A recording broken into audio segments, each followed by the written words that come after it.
Hey over there, Joe Lunchbox. Enjoy Nightingale. And today we have landed right here in Atlanta, Illinois. We actually are standing on Route 66. But that's not what we're here to talk about. We're here to talk about giants. American giants, to be more specific. Some people might know them as Muffler Men, because here in Atlanta, Illinois, today, a Muffler Man themed museum, American Giants, is opening. If you don't know what a Muffler Man American Giants are, we're going to tell you once we start heading over there. We're starting our video here on Route 6 in front of a classic American Giant. Hopefully you like this kind of thing. Really classic Americana, kitsch, all this cool nostalgia. If you do, you should like this video, subscribe to our channel, comment down below. Have you ever done Route 66? Do you know what Muffler Men are? I think it's time to do this. Step right up. Let's go for this ride. This right here, this is a Muffler Man. These amazing figures have a cool backstory going back to around 1962. See, there was a man named Bob Pruitt from Lawndale, California that owned a company called Pruitt's Fiberglass Animals.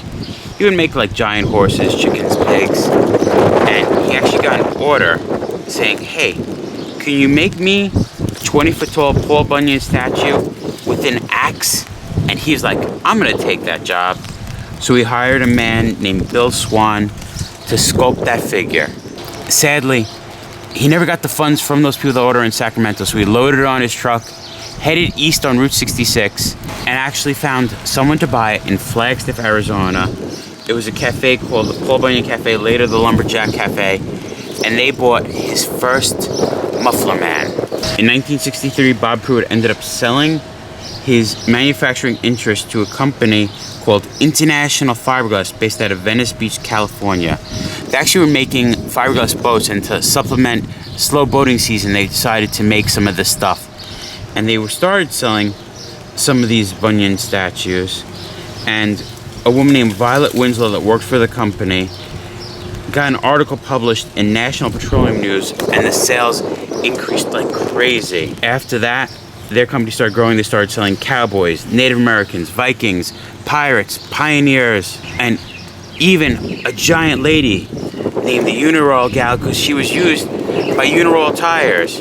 My favorite is one called Mortimer Schneerd, which is nicknamed the Happy Halfwit. And some people say he looks like Alfred E. Newman from Mad magazine, but actually Mortimer Schneerd was an actual ventriloquist puppet used by Edgar Bergen. Now we have this big guy right over here, but if we turn right, looking across Route 66, we can see it's still being set up, that American Giant Museum. Sadly, International Fiberglass went under in the 70s, stopped making these. We had people like American Giant Museum is a museum preserving them, but they actually work with something called Regiants that helps restore them. And there's a man named Mark Klein out of Natural Bridge, Virginia, that made some molds from the originals and some of his own, and he's making Muffler Men, new Muffler Men today. So it's cool that these classic things, roadside attractions, are being preserved, being restored, and we're going to a museum opening today to show that. I'm excited because we watch on YouTube a channel called American Giants run by Joel Baker, and he's right here in this crowd. We get to meet him. He's going to do a talk.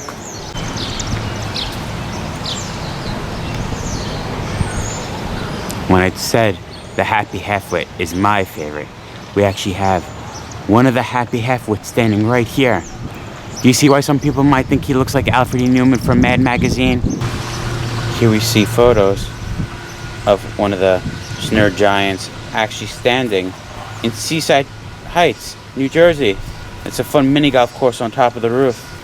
The setup with a fully restored giant is very nice as we sit looking at one the way it was found in the wild. This was a waving giant, but you can see the damage, the fiberglass chipped away, layers of paint that were put on over the years. And these guys will be restored, which what makes me happy. To be back into the wild, to be seen by everyone. Joy and I always been doing road trips, so I feel we started to get interested in the idea of Muffler Men. In 2012, we were driving from New York to Council Bluffs, Iowa, and I heard of a Gemini giant. And this was a Muffler Man that was on Route 66, and he looked like an astronaut, spaceman. And a while ago, the woman that owned that business was promised, she auctioned off everything, and the town of Joliet bought the Muffler Man. But today's a lucky day because for the grand opening of the museum, I haven't seen him since 2012, we have the Gemini giant. From history of Muffler Men, there was only 2 of these known, and I think the reason my attraction to this Muffler Man more than others is that the other one of these Muffler Men used to be in Coney Island, our home amusement park, sitting in front, and he had a sign that said Astroland. Yeah. And I actually have a replica of that one. It lives on my nightstand. People are starting to gather. We're talking a lot of people into it just like we are. People that I've always wanted to meet. People from Arkansas that have a Spock Muffler Man. The collections. If I ever move away from New York, it's going to be bad because my collection is going to grow and grow and grow. Look at this. 3 of them just sitting here. We turn around, another one standing there. It's a really small town on Route 66, but with some really cool stuff. Getting it all set for today. The man on the ladder is a man named Bill. He's the man that made this museum possible. He works for a lot of the preservation of this town for Route 66. It's so amazing seeing him here. From 2012, me and Joyce driving, seeing him in Wilmington, just like outside of Joliet, to here today for this one day, and then for him to go back and eventually stand in Joliet. I just can't believe this. Right here. I love that his helmet actually pops on and off, and he would have the same style head as the Muffler Man holding the hot dog.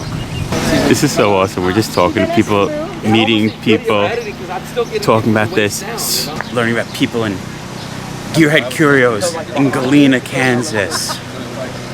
Learning about Lee Woods out in Hot Spring that has Muffler Men adding more to his collection. Talking to so many people with so many common interests. This spot is awesome. Coming to this opening day, great idea.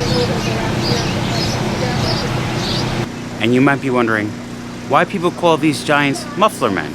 Well, there's a website called Roadside America, and in the late 90s they actually nicknamed them Muffler Men, and the name stuck. And since then, they will eternally be known as Muffler Men, even though they were just American giants. That's the name of the store, but you know what I mean. They were just fiberglass giants. We've been walking around for an hour, not really filming as much, talking to people, but now it's time. It's time to go into the museum. But I keep this one. Joy, I'm a fan of fiberglass, and there's a lot of fiberglass here, which makes me happy. We have an A&W family, a Uniroyal gal, an Esso Tiger. You might be curious about the history of this exact Esso Tiger. Well, in case you don't know about Esso Tigers, it was a 1960s ad campaign to put a tiger in your tank. The tiger that we are looking at now actually started on the East Coast and then ended up working at a children's amusement park called Magic Forest. Look at that, it's right in Lake George in New York. Or the founder of this museum, Joel, he actually purchased it when Magic Forest sold off all their fiberglass. So it was living out west for a while, and now it's here at the museum. One of my favorite. There he is, this nerd. Only 15 Miss Uniroyal giants are known to still survive. We haven't documented it yet, but this one's in Jersey. Look at all the A&W families with the chefs, with actual A&W employees standing in front of it with their hats on, and other companies that definitely used international fiberglass who made the Muffler Men. You see Phillips 66, they had these giants, and like we were saying, Esso Gas used international fiberglass to make their tigers. Bonkers to think this was discovered in the wreckage of a fire. I was able to restore the Native American Muffler Man's tomahawk. In 2015, while making around the rubble of a burned-out trading post, Joel Baker, founder of American Giants, discovered the tomahawk charred remains. That's the man himself. That's Joel Baker. Got some good merch for the day. T-shirts, bobbleheads, miniature Muffler Men. It's crazy when we learn about the Texaco Big Friends. Figure they got loaded out in '66, and then the board of the company, they realized, we don't like that idea.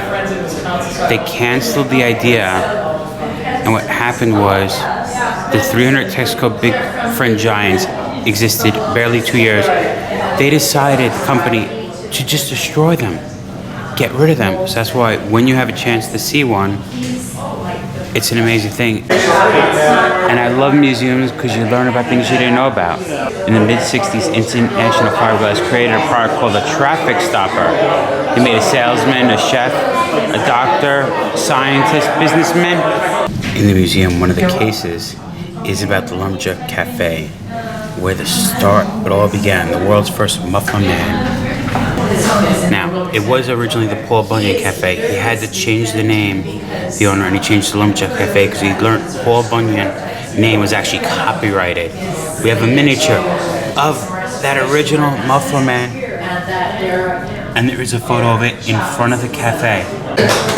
Amazing Polaroid from our hometown. There's the one in Coney Island. He was another one of the astronauts. We're getting all the souvenirs. We got a miniature of the hot dog guy. We got a t-shirt. We got bobbleheads. Their merch game was strong, and I like collecting. We were talking to the man Joel, and it's interesting. The Muffler Men and stuff we see here, most of them are his collection on loan to the museum. He founded something called American Giants, and it's the American Giants Museum.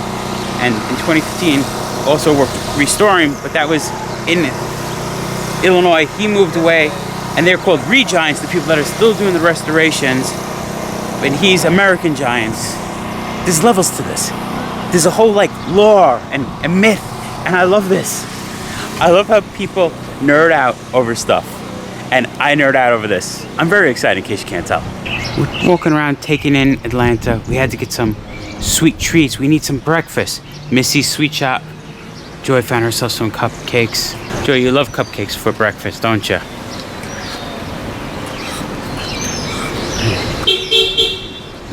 And I personally, we also went into Illinois 66 Memories, and I got myself a license plate. That's not a sweet treat. I'm not eating that though. So Joe got a lemon cupcake. So yellow. You know why I like lemon? Why? I'm a sour boy. Oh. It's delicious. Super lemony or just lemon, just enough? It's light lemon, if that makes sense. It doesn't like make you pucker. And they also have crystallized sugar on top. Yeah. So it gives a little crunch along with the smoothness of the cream. So you're getting different textures, good flavor, good cupcake. You're on Route 66 doing this trip, Chicago to Santa Monica. Stop by this bakery, Missy's Bakery here in Atlanta. I like it. And they have a nice setup for today. We have some food trucks, a bake sale. We're gonna have a question and answer under a tent in a few minutes.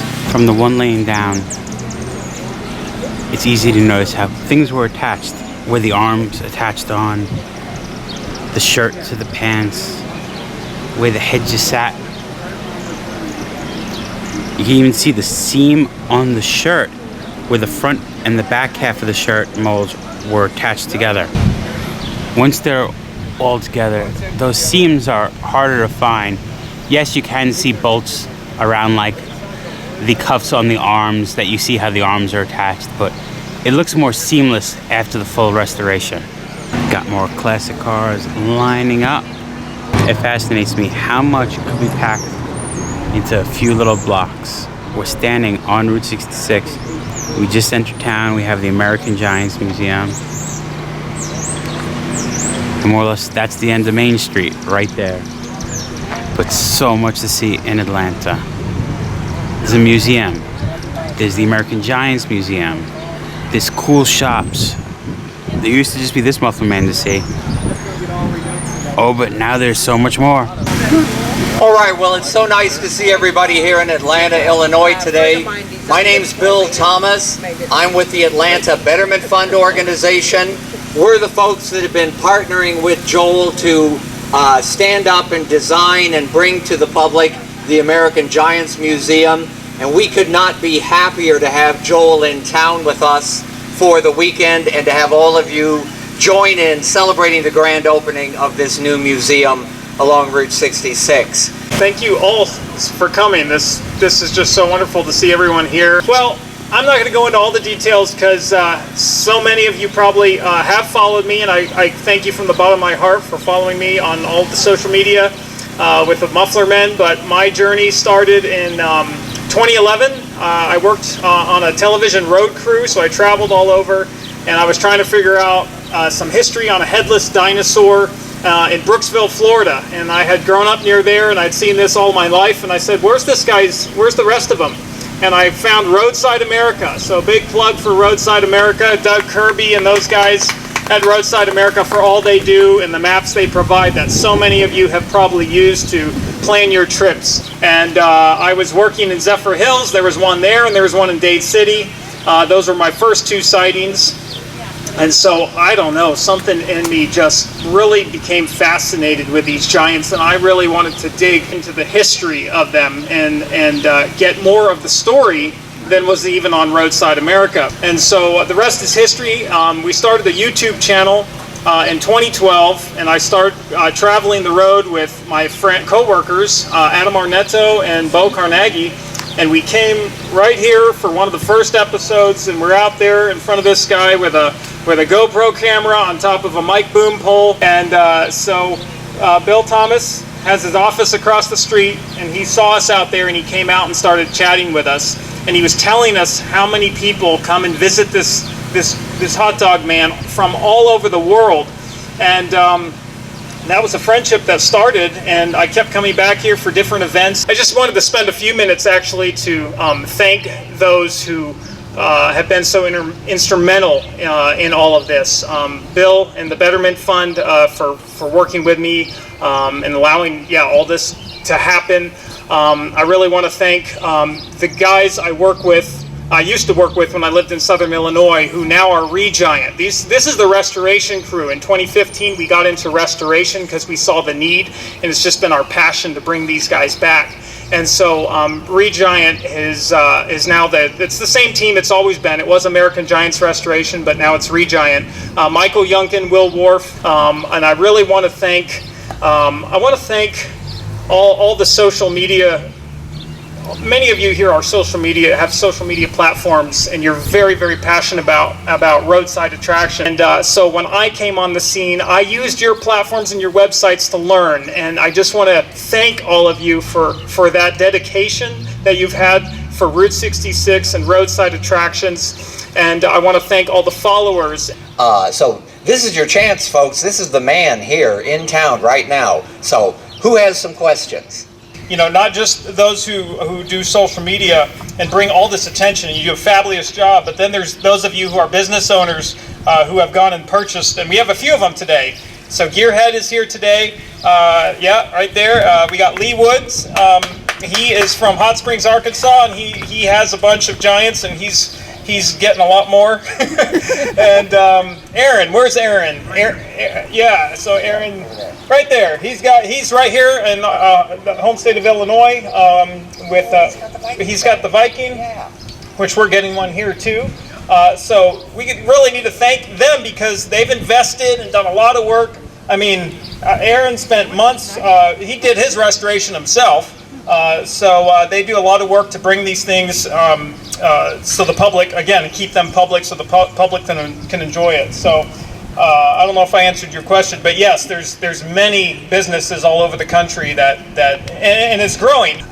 You have all the original Muffler Men that were made by International Fiberglass from 1962 to 1972 roughly, And up until recently, if you wanted the Muffler Man, you had to get it from that pool. You know, if you wanted the Muffler Man, it was going to be an original.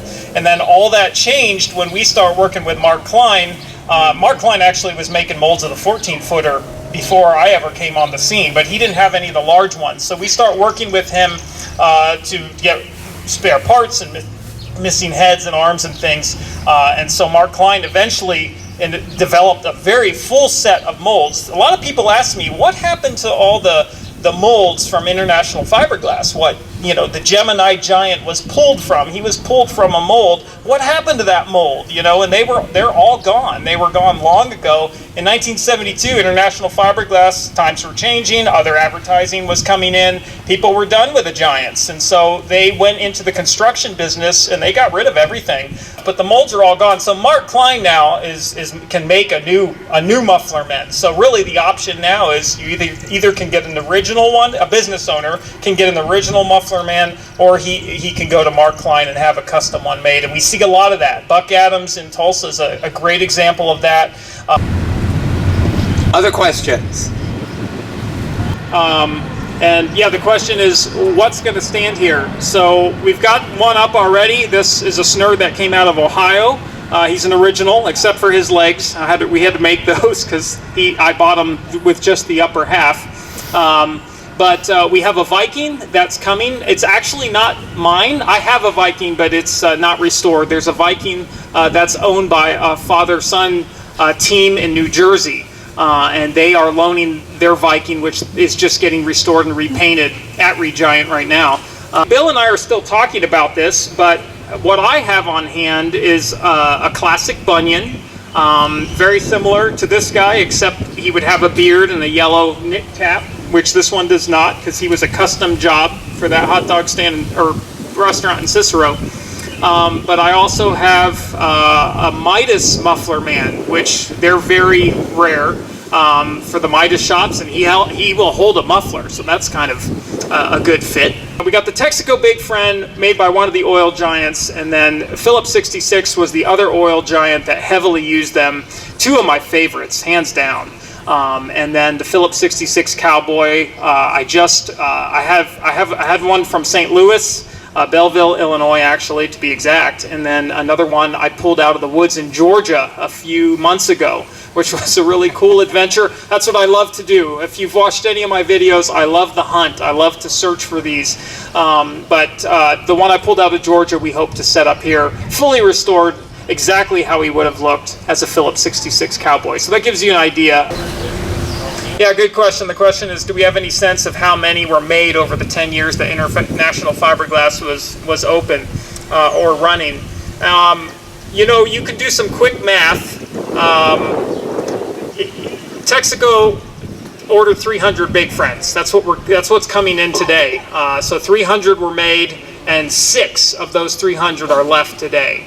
So you can start with 300, right? We know they made 300 Big Friends, and then you add on all the other giants. It's probably be somewhere between 200 and 300, original Muffler Men still around. So you add that, and then you have to account for all the ones we don't know about that were lost, So they made well over 600 giants back in. They were busy. It's amazing how many giants they pumped out. And the big question is, how many were there and how many have been lost? Because I can tell you that in the 70s and 80s, these things were getting thrown in the dumpster, sadly, at an alarming rate, because they were just coming apart. And, it was an era in time where, people thought they were eyesores and, needed to get rid of it. Is there one mold or one giant that is the rarest of them all, the mecca, the hardest one to acquire? Joel's not going to tell you. Yeah, right. Next question. There's a few things International Fiberglass made that are very, very hard to find, okay? The first one is this cartoon-looking dancing cow. If you ever see one of those, I don't have my slide presentation here, but I would love to find one of these. Very hard to find, and you would instantly recognize him because he just looks so unlike anything else International Fiberglass made. He's literally like prancing and very cartoony looking. Believe it or not, in the museum is, you've noticed there's a man that's 12 feet tall. We call him the professional. And really, I've noticed there's not a lot of awareness about him. People don't, and that's because he is so rare. But he is really unique because International Fiberglass actually made a bunch of them.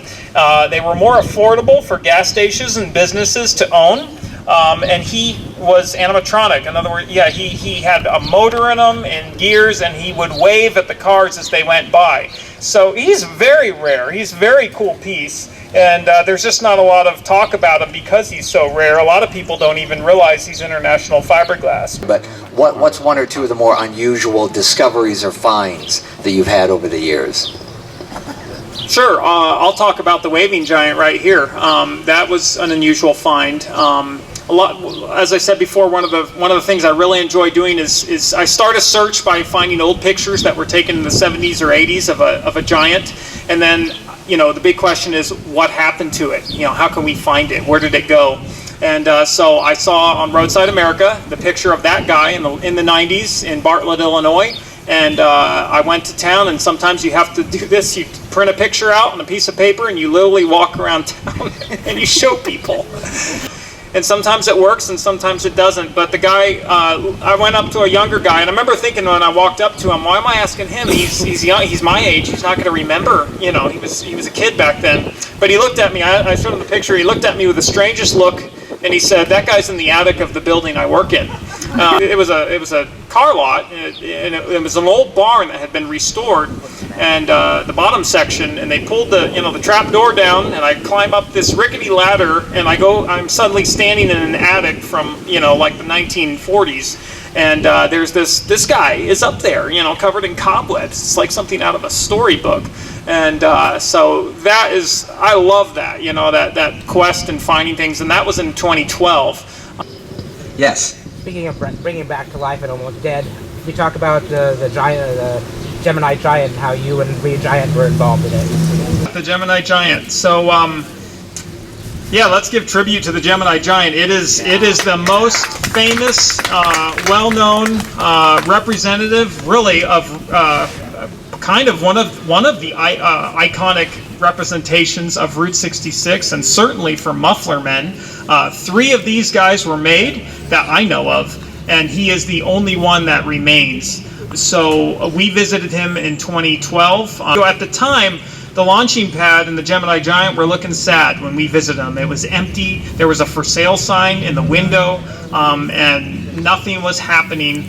And then, of course, we all know that it was purchased and wonderfully the building was restored and opened again. We all know the story. I won't go into all that. Yeah, obviously things changed over time, and us, as long as the rest of the world, all started watching, what was happening in Wilmington and wondering what would happen. And of course, I made it really clear early on, it was our desire that the Gemini Giant would stay in town.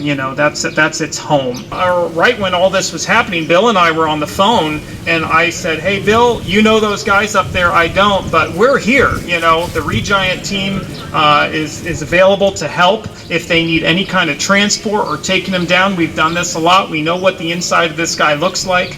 And so Re-Giant was able to go up there very quickly.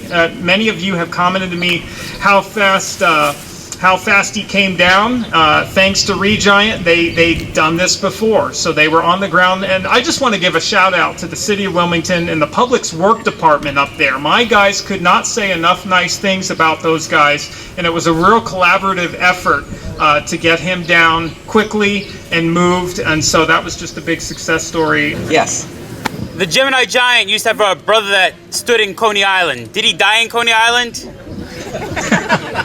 Okay, good question. So I mentioned before that there was 3 astronauts made by International Fiberglass. They are the Gemini Giant, who is the only one of the 3, by the way, that has what I call cowboy legs on him. If you look at the Gemini Giant, you notice those pant legs go all the way down to the top of the shoe. Okay, that's just like the snerd over there and any cowboy.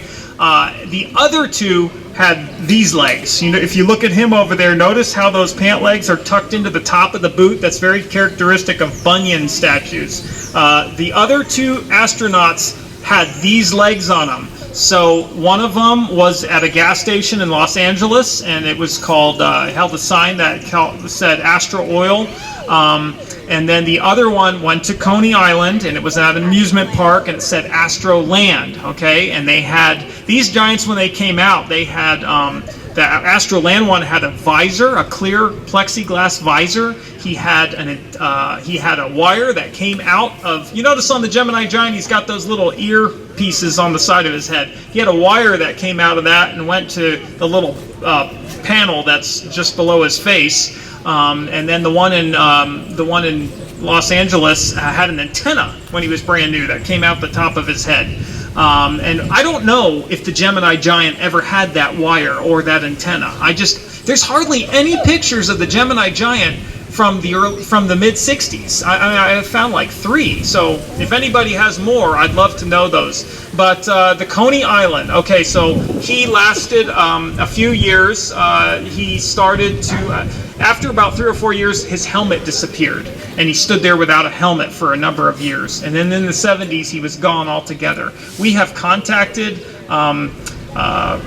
the owners of the park and the historians up there. From everything I've gathered, he's gone. And so is the one in Los Angeles. So to my knowledge, the Gemini Giant is really the only remaining astronaut. Yes. Where do you keep your collection?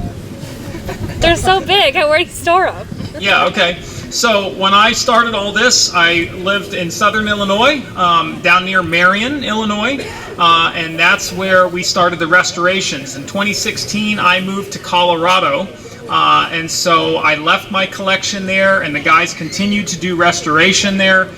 So that's all based out of Illinois. That's where my collection still is. And these guys, the Regiant crew, they all have full-time jobs. So the restoration of the Giant is something they do part-time. That's why we don't turn out a lot of these every year.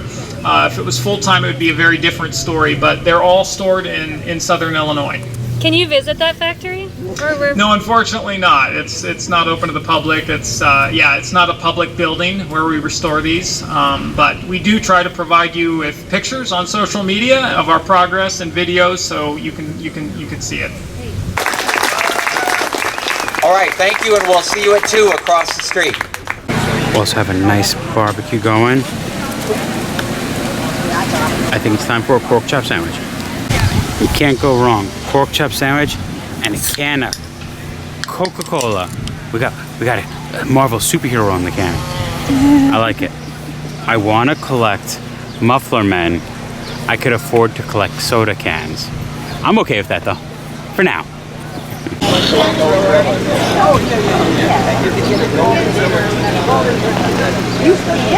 A lot more people have gathered. It's a very nice event. We didn't know how the weather was going to hold up, but this is perfect. Above the large Mr. Bendo, we actually have had a ribbon tied from the Texaco sign to the snurd, and we were about to do the official ribbon cutting. We don't have a microphone, but I used to teach junior high, so I know how to project. This is going to be very quick, but again, we welcome you to Atlanta. My gosh, we're so happy to see so many people here. And we thought it was only appropriate to do the ribbon cutting in a big way.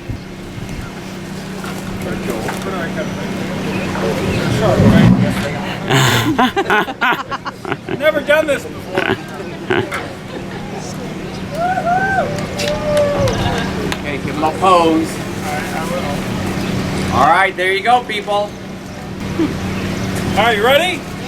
All right, on 3. 1. 1, 2, 3. Yeah! Thank you so much. Thank you for coming. You saw it, the ribbon has been cut. The American Giants Museum is officially open. What are you waiting for? Come here, Atlanta, Illinois.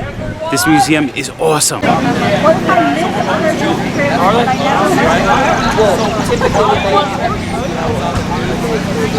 And you see that Texaco sign? People are starting to stand They're starting to cheer. Everyone's getting excited because coming on this trailer, being pulled by this truck, is a Texaco Big Friend. Figure, there was 300 of them originally made, most destroyed, around 6 left known, and one is showing up now.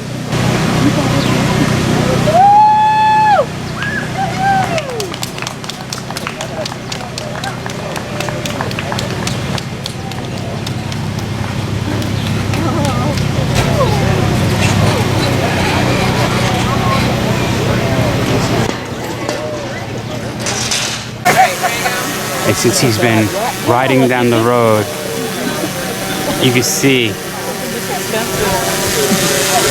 he's been swatting a lot of insects away. That's all bug splatter on his hand. This is really cool because this is actually what he had on his arm. Yeah. You know, so that's just so cool to see that. Yeah. Because remember, folks, trust your car to the man who wears the star, Texaco. And now we get to answer the question you're all wondering. What does this giant think of?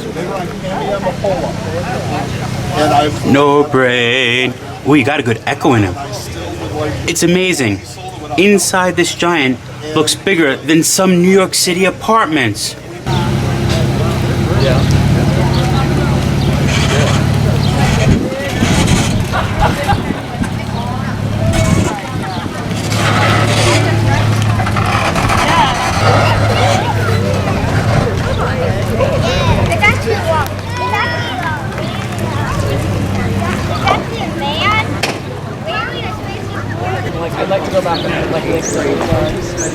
They got the hat. I saw the Moving that. Oh, it's getting unveiled. And I just saw the he posted about the nerd now sitting across from me. And this Texaco Big Friend isn't technically a Muffler Man. He's his own separate thing. They were made in bulk. Like, you remember 300 of them. Their fiber was actually a little bit thinner than the actual Muffler Man. Same folks. Different figure, but just is a true American giant.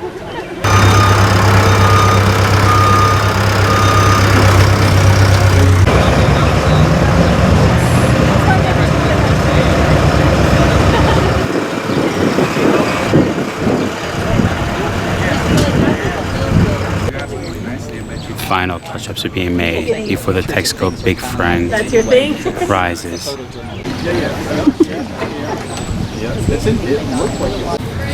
Joe's always put to work. If you're wondering where this museum is in Illinois, it actually is right here on Route 66 in Atlanta, Illinois.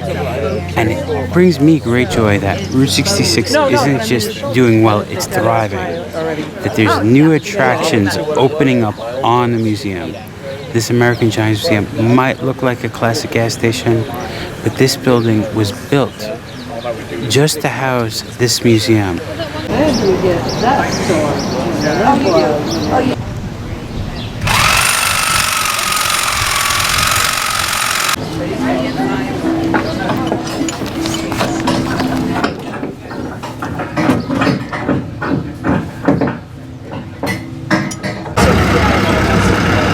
We're giving signals. I think soon we're gonna have liftoff.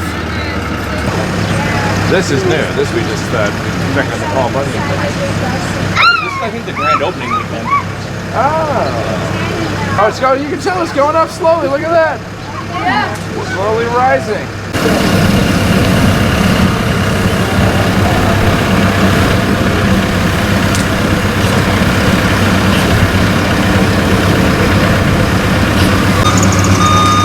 Almost fully standing. He is big. He is up.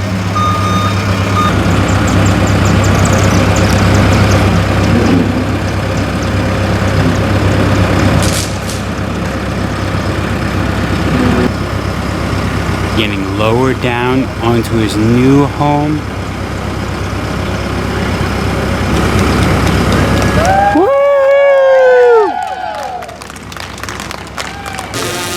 Right now they're drilling into the cement and anchoring him in so he'll be able to stand by himself.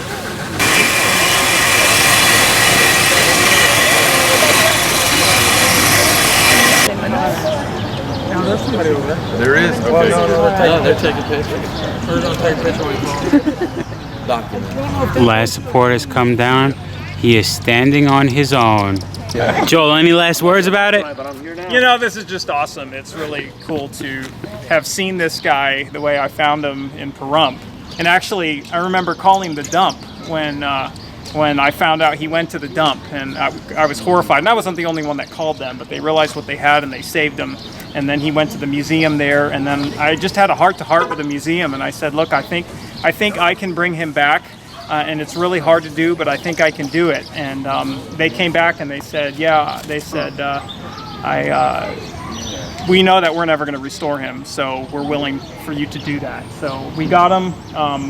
Me and my buddy Neto picked him up, and he was, I kid you not, he was full of pigeon poop. I mean, from legs to top. He was. They had a whole city in there, apparently. But we got him all the way to Colorado, and he's had a long journey. But just to know what he was originally on the Vegas Strip, and then all the way now to full restoration by the Re-Giant crew, and then to have seen him standing here again next to the American Giants Museum, yeah, it's extremely rewarding for me. It's totally a dream come true. I didn't know that. All the supports are gone, standing on his own here at the American Giant Museum. So we came here to Atlanta, Illinois, right on Route 66 for the grand opening of the American Giants Museum. We didn't only get to see the museum, talk to the founder, we watched the giant go up. We were committed. A Texaco Big Friend. We got here at 9:15 in the morning. It's almost 8 at night. It was worth it. They ran some issues, couldn't find a hardware store, but he's up, he's standing. It's awesome hearing the story of this thing that was almost scrapped to restoration, to be standing at a museum on Route 66. This is awesome. If you're ever driving on Route 66 or just around Illinois, come check out the American Giants Museum. It's pretty cool. I love anything preserving Americana, and that is clearly what is being done here. The love and passion. It's really nice. The people are really nice. Couldn't recommend this spot enough. I think we could call it though. I think so. American Giant Museum. Been there, done that. Remember, folks, safe travels Good eats. and live life. Everybody. It's a group shot. They're all saying it. People that stuck it out all day. Do you mind taking a picture? You might have to sit. Oh, I'm sorry. Whiskey.